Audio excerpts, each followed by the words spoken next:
تو جو پہلا بازار تھا اس کو کہا جاتا تھا سوق عکاظ۔ یہ بازار طائف کے قریب لگا کرتا تھا اور ایک بڑا تجارتی مرکز تھا، اور ان بازاروں کے لگانے کا ایک مقصد تو یہ تھا کہ تاجر اپنی سرمایہ کاری کرتے۔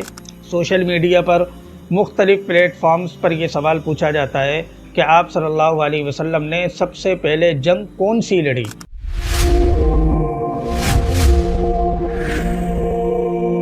بسم اللہ الرحمن الرحیم۔ آج ہم سیرت طیبہ کے مختلف پہلوؤں پر، کچھ نئے پہلوؤں پر روشنی ڈالیں گے، اور ہر کلاس کے شروع میں آپ سے گزارش کی جاتی ہے کہ رسول اللہ صلی اللہ علیہ وسلم کا جب نام مبارک آئے تو آپ اہتمام سے درود پڑھ لیا کریں، اور امید ہے اللہ تبارک و تعالیٰ کی ذات سے کہ اس کا فائدہ یہ ہوگا کہ انشاءاللہ سیرت ہماری سمجھ میں بھی بآسانی آئے گی، اور اللہ تبارک و تعالیٰ کی توفیق سے اس پر عمل کرنا بھی انشاءاللہ العزیز ہمارے لیے آسان ہوگا۔ اور جیسا کہ میں نے پہلے بھی آپ سے عرض کیا تھا کہ اس کے نوٹس وغیرہ بنائیں، اور آپ ہم سے بھی شیئر کر سکتے ہیں، اور اس کو ایک لیکچر کی طرح نہ سنیں بلکہ اس کو خوب توجہ سے، اہتمام سے، ادب کے ساتھ سنیں، اور نوٹس بنا کر اپنے گھر کے دیگر افراد کے ساتھ بیٹھیں، بچوں کے ساتھ بیٹھیں، دوست احباب کے ساتھ بیٹھیں، اور ان لیکچروں کو، نوٹس کو آگے بھی پہنچائیں، بہت زیادہ عام کریں، تاکہ یہ سیرت طیبہ صلی اللہ علیہ وسلم کے ہر پہلو ہر امتی کے سامنے آشکارا ہوں اور واضح ہوں، اور اس پر عمل کرنا جو ہے پھر ہمارے لیے ممکن ہے۔ دیکھیں، آج کا جو سیرت کا موضوع ہے